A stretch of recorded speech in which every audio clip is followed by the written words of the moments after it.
Hello everyone, welcome back to yet another episode of Cash promises never to post rants due to the overwhelming barrage of hatred they get on Twitter for speaking against yaoi. But one depressive episode later, they're back at it again. I'm your host, Drew Gooden. Now, before I get into the nitty gritty here, let me tell you all that this is not a jab at the hardworking animators and the passionate artists, but a dissection of the corporate bigwig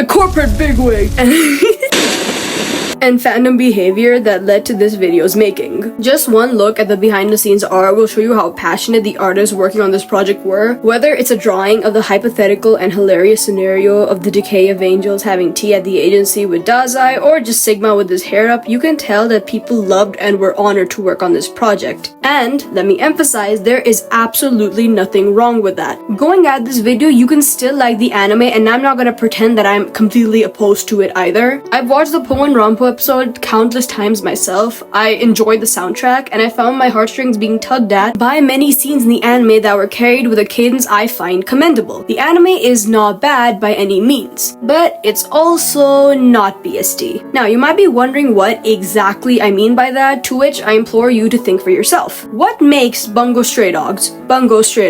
Is it the cadence with which trauma is discussed and handled for various characters with different responses to it, leading to diverging paths with similar undertones? Is it the theme of family and friendship and how that theme is displayed in both a positive and negative light, depending on the character and the universe? Is it the characters themselves and how they grow from who they are to who they want to be, or sometimes the opposite? Or is it the fan service moment, the blown out of proportion fight scenes, and of course, Bone Studio's sweetheart Dazai Osamu? Now, it occurs to me that if you're an anime only or even simply read the manga where the anime left off, you might be confused on when the hell BSD actually got good, or might even be assuming that I'm gathering it up because I'm a fan. Let me assure you that's always been good, but the anime just sucks at showing it. But this isn't about what the anime cut out. It's about how it handled what it left in and how just one TikTok audio bashed any potential it had of being redeemed. So, without further ado, let us discuss.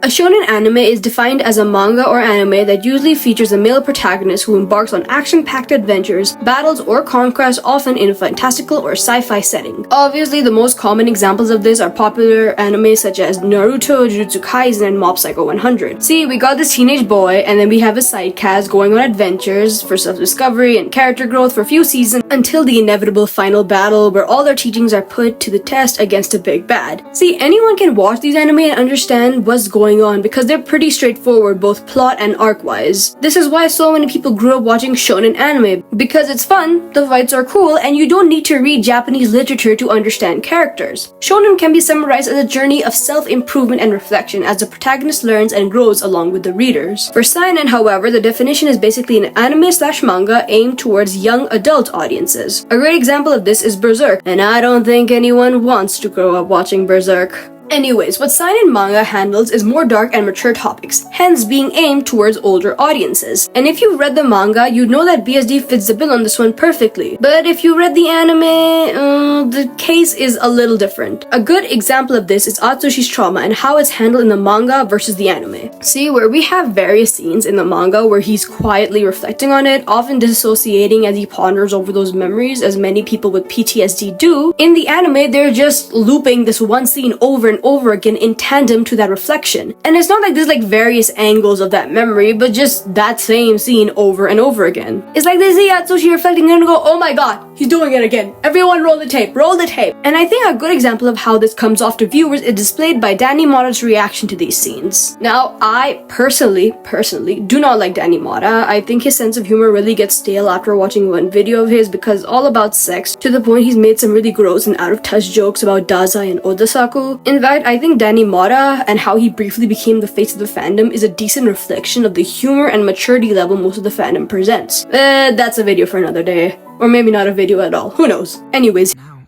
I don't even know where I'll sleep tonight or how I'll get through tomorrow. Oh my god, we get it. You're a homeless orphan. I know that's like the worst situation anyone's ever been in, but suck it up. His reaction really reflects the general consensus of anime watchers, including me. Whenever shit faded and the blue-tinted window of the orphanage came into view, I was visibly rolling my eyes because I knew we were gonna get that same scene and those same voice lines. Which, I understand that the constant replaying of a singular memory in someone's head is something common in people with PTSD. But this is where the anime anime fucks up. Even though that's how some people with PTSD react, that's not how Atsushi reacts. For him, it's not as simple as memory plays, sharp gasp. Instead, Atsushi reacts by flinging himself into a deeper pit of self-deprecation and anxiousness. Watering his reactions down to him simply thinking of that one memory and being sad is a shit representation of PTSD, but more than that, a stereotypical one. PTSD is more than just a few floating memories and feeling sad. It's something that affects how you live, how you act, and how you breathe. Even BSD1 handles this pretty well in how they show Atsushi following the same bath routine even after leaving the orphanage. And when Bones replaces his internal monologues and depressive state in favor of that one scene, it makes it look like the manga did much the same and they're just a few saints following orders. It doesn't make the studio look bad because who the fuck blames the people who were generous enough to make an anime at all? Essentially, Bones is just the middleman conveying what they've been given to work with. Instead, it takes Asagiri's writing and phenomenal understanding of mental illness and years worth of research towards it and makes it look all shonen. And this isn't a jab at shonen manga at all, by the way. I can agree that JJK has some great symbolism in its early days, and you can see that in Mahito, a character representation of humanity's destructive nature. Mob Psycho 100 changed my life, and hell, Chainsaw Man is a shonen and it's arguably one of the most complicated and thought-provoking mangas in modern day. Shonen anime and manga can be mature and dark, but what makes manga seinen is its tendency to go into those topics in much more detail, discussing the nitty-gritty of it blatantly and relying less on implications and undertones. It's not implied that Atsushi has PTSD. We are shown that in the most graphic of ways. Sure, it's conveyed through metaphors at times, but those metaphors aren't there to hide in any way, but to handle it more delicately. No, you will not be told that Kyouka, a 14-year-old girl, was trained to use her body when the situation called for it. But when she lifts up her kimono and says, "I will distract him," you're not gonna assume she was going to play a game of chess with a guy, will ya? Back to the topic, where the mature themes of seinen and shonen are debatable, and I very well might be incorrect about them. The biggest buzzer for shonen is his big ol' fight scenes. You've seen them, you love them. I don't, because I find bright colors and scenes with too much going on kinda overstimulating, but that's just me, who cares? What matters here is that those fight scenes is where a good chunk of the budget goes, because this is what the dude bros of TikTok and Twitter and YouTube are gonna be kicking their feet about for years to come. And the thing about BSD is that it has a couple of fight scenes itself. I think Shinsokoku vs Ivan was pretty fun. Their fight with Francis had an impressive soundtrack, and I think that's pretty much all of the ones that stuck out to me. In fact, as far as those fights go, they're pretty short and more focused on Atsushi and Akutagawa's dynamic and their ability to work together more than punching and kicking. Now, don't worry guys, I wouldn't be too concerned about Bones spending too much money on those because it looks atrocious. Oh my god, I'm so serious. This looks so bad. But I won't complain too much about the animation because there are certain other anime going through so much worse. This video is sponsored by my condolences to Blue Lock fans. Click the link in the description and use the code I'm gonna kill myself for 50% off on your expectations for a good anime. Anyways, let's compare how the manga was handled in contrast to the anime in reference to the Francis vs Shinsokoku fight scene. See, in the manga, the actual fight lasts only about 2.5 chapters, and that is with interruptions where Shinsokoku argues like petty street cats. The fight is not the focus, but the banter in between them and how they use their abilities. In the anime, however, we have a hideous hodgepodge of punches and kicks all muddled together with that typical shonen blah blah blah in the end before Francis inevitably loses. Now, there's nothing wrong with that. I think the fight is translated pretty okay for a Boon Studio production, but also half this shit didn't happen, bro. And once again, there's nothing wrong with adding scenes. In fact, I encourage anime studios to embellish moments and emphasize them. But the thing is, there was no need for that. By putting more attention on BSD's least important aspect, that being the fights, the attention was taken away from the more important scenes that happened literally in the same chapter this fight ended. When Atsushi realizes that Kyouka is alive after this battle, he runs to hug her in this adorable scene where we see he's so relieved to see her being there.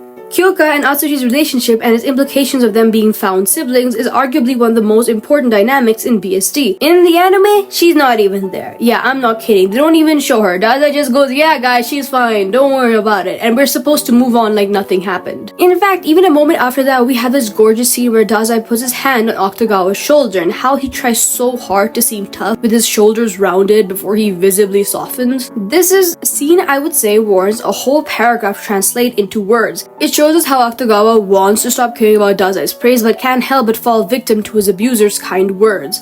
And before someone comes in the comments and gets mad at me for daring to say it, let me emphasize for you. Dazai is Akutagawa's abuser, and he still manipulates and uses him.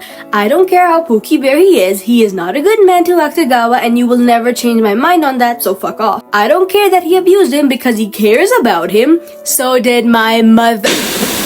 I'm so sick of people refusing to believe their faves aren't good people. I can admit that Fyodor is a horrible person because of the massacre he's causing, and I know he's a manipulative man who says what he has to move his chess pieces to the right places. He's probably the worst person in this manga, but even if you hate him, you have to admit his writing is phenomenal. And I am someone who enjoys his character a lot for it, but I'm not gonna tweet about how the people he abused consented to it, unlike some people. Jeez, okay, I'm getting out of topic here. The scene is beautiful, and Bones ruined it by skipping through the emotional build up right here to the part where he blacks out, because obviously visual gags are more important than building relationships and dynamics, especially in BSD. God, I hate it here. And this wouldn't be the first time too. Bones' version of BSD is infamous for taking moments and driving a blunt knife through them in a weak attempt to fit them into their anime. Emphasis on their anime because Bones treats BSD like it's a free real estate and they can direct scenes however they want. I mean, it's astonishing how little the BSD anime looks anything like the manga in a tonal and thematic way. I'll get into this more later, but Bones treats the BSD manga panels as mere suggestions, not a literal guideline on what they need to do. The angles in which scenes are presented in the manga are important. The reason that we need a close-up shot of Akutagawa here is because we need him to soften to translate the few emotions he shows. If you remove the close-up, the emotion, the tone of that scene, you remove its purpose. And BSD is a manga where those scenes are more important than the gag that comes after. This is what BSD is about, not this. And if you have the budget and time to emphasize these scenes, that's proof enough that you can add more emotional ones, but choose not to, and that shows more when you watch the anime closely. The scene where Atsushi doesn't know how to feel about the orphanage director and begins crying after Dazai's words, beautiful. Fukuzawa and Fuguchi's cherry blossom flavored breakup scene, great. The entire Rampo Fukuzawa arc is literally the anime at its peak. Oh my god, the entire arc is so fun and animated so well, and it being colorless until Rampo gets his glasses and essentially sees the world clearly for the first time is so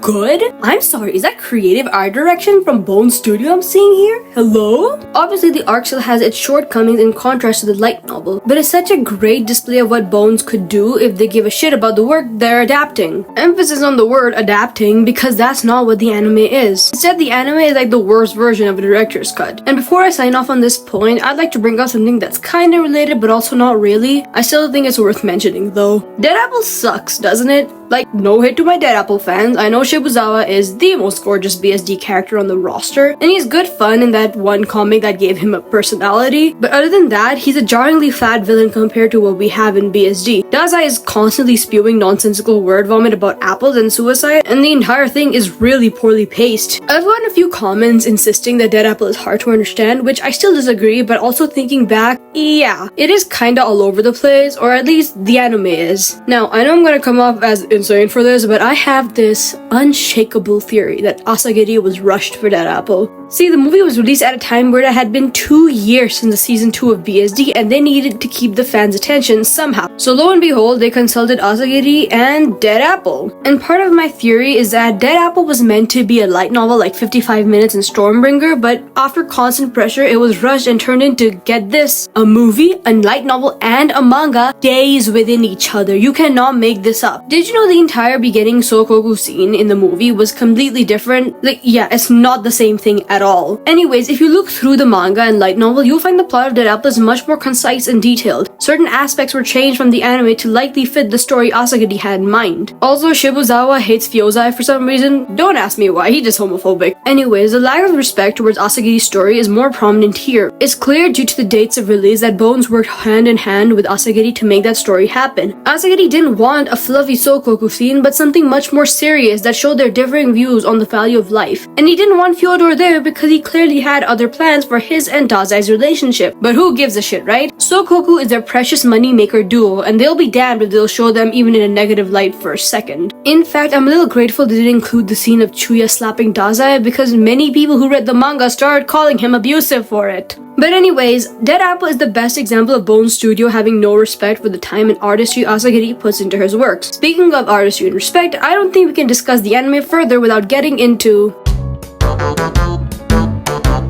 Before I get into this, it's time for your daily dose of a segment I like to call the Trivia Circle. Did you know that Harukawa, the artist behind BSD, had total creative freedom with Dazai's design? Yeah, I'm talking about the bandages too. That was just her wanting to emphasize him as a character that's obsessed with suicide. I mean, look at him. Early Dazai had these broad shoulders, a straight nose, that signature messy hair, and almond-shaped eyes. And I gotta say, that is one fine-ass motherfucker. Oh my god. But also, who is this? Okay, so, no shoulders, no almond eyes, no straight nose. Wow, we're having a real party here.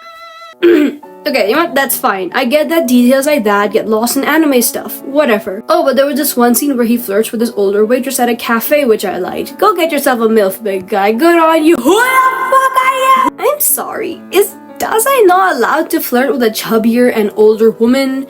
Were the storyboarders that disgusted by the idea of a MILF? I cannot for the life of me find any logic behind this decision, and every conclusion I come to is, quite frankly, gross. Okay, you know what? Fine. Maybe every character coming out the same cookie cutter mold could be for a reason, and I, as someone who doesn't work in the animation industry, might not know it. But at least they're translating the panels Harukawa so carefully crafted into the anime with respect for her art. Yeah, I think you know where I'm going with this. Harukawa's Sango is the heart of VSD, and you can see that in the sheer way she's able to express a character's personality just by their body language. Kanekita's posture is straight and rigid. Daida's is more relaxed with a casual sway to his walk. Fyodo's mannerisms are very delicate and ladylike because he's a pretty princess. All of this, as an artist, is hard to translate, and she does it so seamlessly that I can't help but be in awe. In fact, Harukawa's whole style back in the day was this sketchy detective vibe that fits so well into BSD. I know that a lot of people are talking about how the art style is more streamlined, for lack of a better word, and as much as I miss the old style, I think there's a reason behind this, and that reason is Bone Studio, which I fucking hate because her gorgeous art should be influencing their work, not the other way around. But what other choice is there? It's not like they're gonna respect her style anyways. And this isn't to say that their art is bad in any way. No.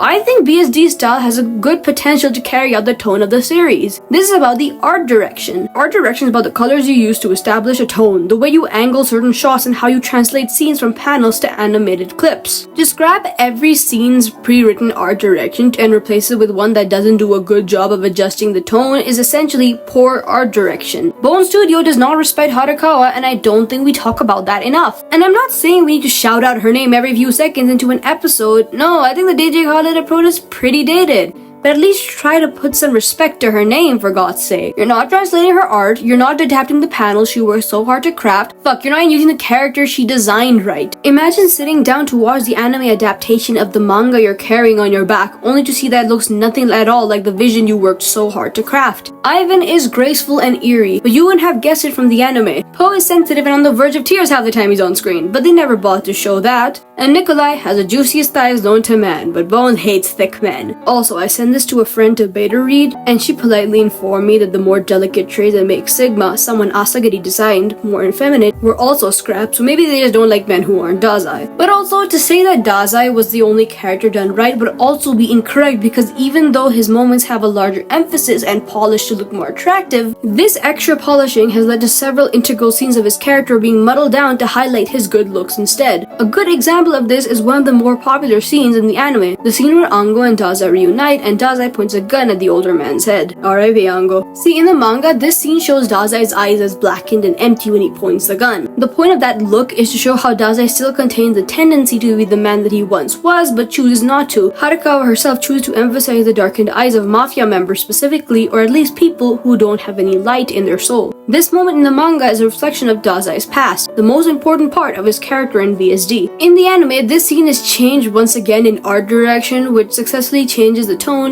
of it into just another cool Dazai scene for people to freak out about. And once again, nothing wrong with fan service, but downplaying a scene that counts as a puzzle piece to this character sacrifices importance in favor for another one of the billions of Dazai scenes that will end up in edits. A character that is heavily carried by Harukawa's style in terms of expressions and body language is Akutagawa, Bones' #1 victim. See, Akutagawa is graceful, bordering on eerie with these deep dark eyes that are devoid of anything else. The reason his eyes are important is because they are meant to show how tainted his soul is. And then in the recent chapters, when we see that Akutagawa has a light in his eyes, ergo a purpose, it feels all the more rewarding to see him grow after so long. And the saddest part is we're never going to be able to see this growth in the anime. Instead, the viewers will just get a more bland reveal that just shows he's alive when that isn't the focus of the scene. But that focus is meant to be the growth he's gone through in the series. When Harukawa takes the time to emphasize growth through a subtle expression, Bones' tendency to ignore subtlety has resulted in Akutagawa's character in the anime to deviate from the manga almost jarringly. The disregard for Harukawa's art could be rooted to sexism, or it could be rooted to the fact that she isn't seen as one of the creators of BSD, because people believe all that she's here to do is draw when that's not true. BSD's designs are her designs. The storytelling has fragments of what she sees fit because of her understanding of it. She and Asagiri work together on BSD, and yet Bones could not care less. Harukawa Sango makes BSD what it is. Asagiri writes it and she sketches it out perfectly. And for a company to turn their nose up at her artwork, never acknowledging her at all, it just makes my blood boil because that's not fair. Harukawa is the one who made sure Akutagawa had blacked out eyes, symbolizing his emptiness. She's the one who decided that Atsushi and Akutagawa would have contrasting colors. The black strip in Atsushi's hair that, you guessed it, was ignored, is supposed to complement the white patches of Akutagawa's hair. If you're an artist, you know that little details are arguably the best part that lets your own creativity and heart leak into the process even more. I don't have much else to add to this bit, I just think it's worth noting, and if I'm not gonna do that, who will? I better see 50 new tweets after this praising me as a messiah, and also I'm super cool and buff and have multiple girlfriends. Thank you in advance. Regardless of what many people think, BSD had a pretty big audience even before it came out. I'm not talking anywhere near the millions it's racking up now, of course, but still had a pretty big audience nonetheless. The Western fandom was much smaller in comparison and isolated to Tumblr, while the Japanese audience was much larger and spread out. And with the announcement of the anime, a few more people poked their heads in to spectate its release with a mild anticipation. Now, upon release, there were obviously some complaints with how the anime was handled and adapted, which was fine. All they need to do was make their dissatisfaction known for the studio to take criticism and... oh my god. What is that? Oh my god, it's the horny women! Everybody duck!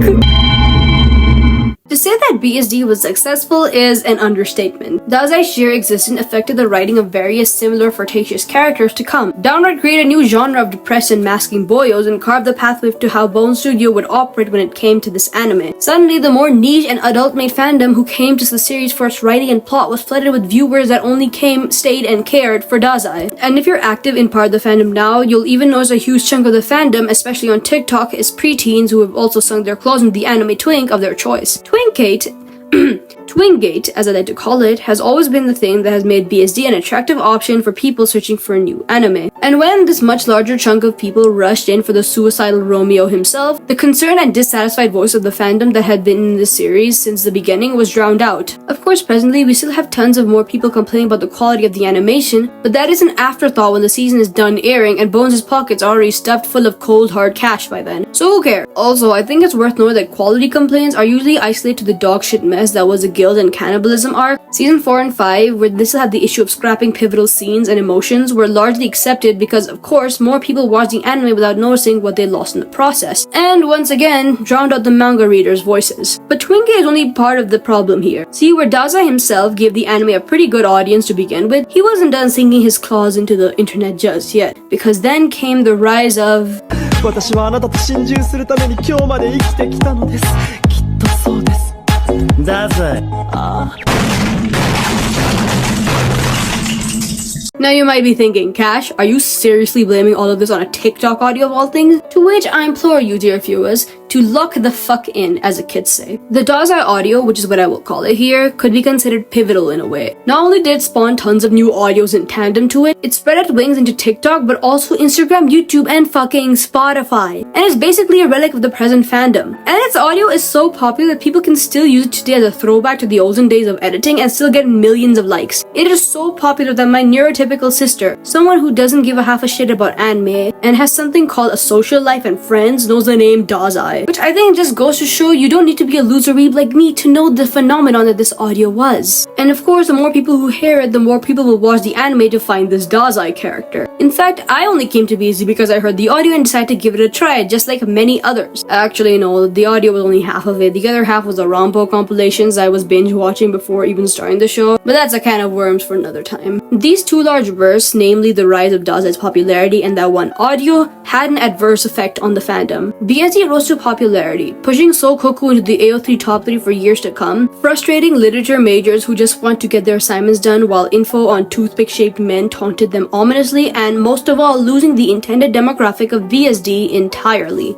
Asagiri himself has said that he hopes that BSD would reach an audience that needs stories like Oxygen. Asagiri himself has said that he hoped that BSD would reach an audience that needs stories like Oxygen, that appreciates the little details greedy anime studios end up scrapping. I am a part of this targeted demographic. See, my dear viewers, I came to BSD at a time in my life where I was very lonely. And quite frankly, I've always been a loner in both online and real life spaces. And when I came to this manga, I found something new. I found flawed characters that showed no signs of healing perfectly. I found relationships that reminded me of the ones I had faced, and most of all, I met people who talked to me for the first time in my life, people who opened my eyes to aspects of the story I didn't even know existed. And with those people, I find myself delving deeper and deeper into the silly manga and the Japanese literature it wants me to read so bad. This is what Asagiri wanted with BSD, to spread knowledge, to spread stories, and to create a space where people can discuss those stories together. But that also begs the question, did BSD really fail in any way? That's pretty complicated, so let's break it down. Let me remind you that this is a manga that has sold millions of copies, routed both stage plays and movies, and on top of that, spin-offs of alternate universes and the past of the ongoing ones alike. To say that it failed in that aspect would be, to bluntly put it, kinda dumb. But on the other hand, yes, BSD is a popular manga, but it's also a joke to many people. I just discussed the intended audience, but what about the audience it actually received? Would it be fair to say that the manga, with one of the most complicated and beautiful stories of all time, succeeded if half the fandom makes posts about how there's no plot and how it was 10 times better when it was just the agency versus the port? Where people insist that the story built on humanity and morally gay characters is simple as this guy is evil and this guy is good. With the discussions after the most thought-provoking chapters is whether it's okay to ship Fyodor and Atsushi.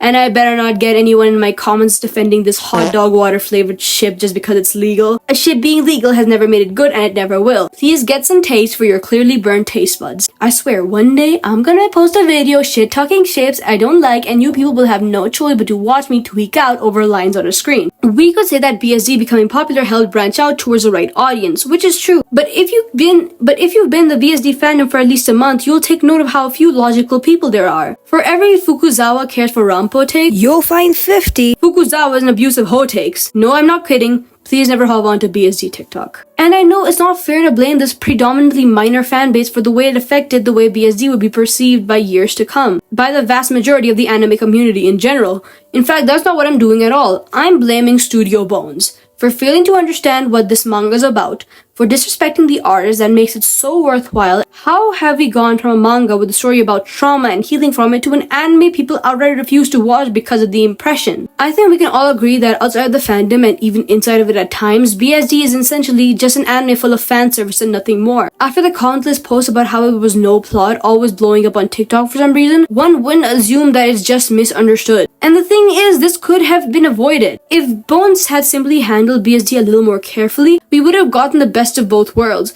Both the original and the dub voice acting are phenomenal and the character design is still very simple. Do you really think there's a universe out there where Dazai isn't iconic? Come on now. If they allowed Harukawa style to bleed through into the anime and let it be the genre it is, I am positive we could have gotten an anime that is just as, if not more popular than it already is. It is so baffling to me that Studio Bones' treatment of the manga ended up with this domino effect that made it skyrocket into popularity in all the worst ways possible, to the point that the fandom it gains stands for everything it is against. Literature stray dogs, where reading comprehension is optional. Back to Asagiri's statement, he literally said people who consider stories as hobbies and not a forefront for living aren't people he considers his readers, which if you think about it, he would despise over half the BSD fandom, which is hilarious. And you might also be thinking, oh, but Asagiri praises the anime so much and he doesn't say he hates it? To which I must respond to my darling Americans and Europeans that things are different here in Asia. Respect is something that is valued as part of our living in our cultures and especially in Japan. If Asagiri were to outright say that the anime sucks, it would be considered a huge disrespect and would likely earn him a lot of criticism. In fact, I think I'd hate him too. Fuck you, Asagiri, you know what you did. or didn't do. But yes, all of these things combined have led to this butterfly effect of an anime blowing up and never to be taken seriously and to taint the reputation of the manga for years to come. It's sad to say, but with an anime studio that only worries about making as much profit from the show as humanly possible, they don't care for the artistry or the importance of the messages. Because messages don't get you merch sales. That's so cuckoo. A belief of mine that I will forever stay true to is that BSD should have remained a little bit more niche than it is now, and I believe Asagiri feels the same. Where the main manga definitely has a few shortcomings here and there, the works he has a much smaller audience with are arguably better, and I think it's because of Asagiri feels more comfortable in a smaller audience where he isn't being pushed to rush his works and make it fit more shonen style. Beast has one big fight scene and that's all we need. The rest are these fun shenanigans that we use to fall in love with the characters we're meeting for the first time all over again. Asagiri is a writing genius and he deserves all the money he's making from these sales. But if you read BSD the way I do, you know that money isn't the goal here. And if you disagree with me, let me ask you this. If you were writing something that you loved and believed in, and these corporate assholes who never bother to adapt that work right keep telling you to fit it to their standard and rush it when you're making art, would you really say it succeeded? And that constant pushing of that agenda and the refusal to let the artist and writer write what they believe in is what essentially caused BSD to fail, in a way. I'm alive, everybody. I know, I disappeared for like the longest time and there were no updates from me. I took down my Twitter for a bit. And while I was gone, I received so many nice comments. And before anything, thank you all so much for 3K. I am really undeserving of all the credit I get. I see so many posts in a day about me and I see it on Pinterest and on Tumblr and it's just so sweet. Thank you all so much for the support in that regard. Other than that, another video done. This one I talked about Bone, this one I complained. I know I said I wouldn't do rants too often, but this is something I really want to talk about, and I think it's worth talking about too. Other than that, I want to talk about this one creator on TikTok named Jamie. I really like their content. It's really interesting. I always see their slideshows on my For You page, and it's just really fun to see. And they even actually made a TikTok about this exact topic, talking about why the fandom is so bad. I do agree with them on most of their takes and most of their points they made, but one thing I don't agree on is them saying that it's mostly that BSD and seinen is mostly just for men. I know that the definition, but also you don't need to be a specific gender to enjoy a story. A story is a story, it doesn't matter who's enjoying it, it's just for humans to consume. I do like their content though, and I really hope they don't think I'm copying them because I've had the script down for months, but I really slowed down because I'm busy. Guys, I have bills to pay. Other than that, I'm going to be leaving the link to Arab.org. Remember to go get your daily clicks in. Do this every single day. I don't share links on my videos because I'm afraid of them expiring / being inaccurate. But you can find donation links for Palestine anywhere on TikTok, on YouTube, on Twitter. It's anywhere. Other than that, thank you so much for watching. Bye-bye.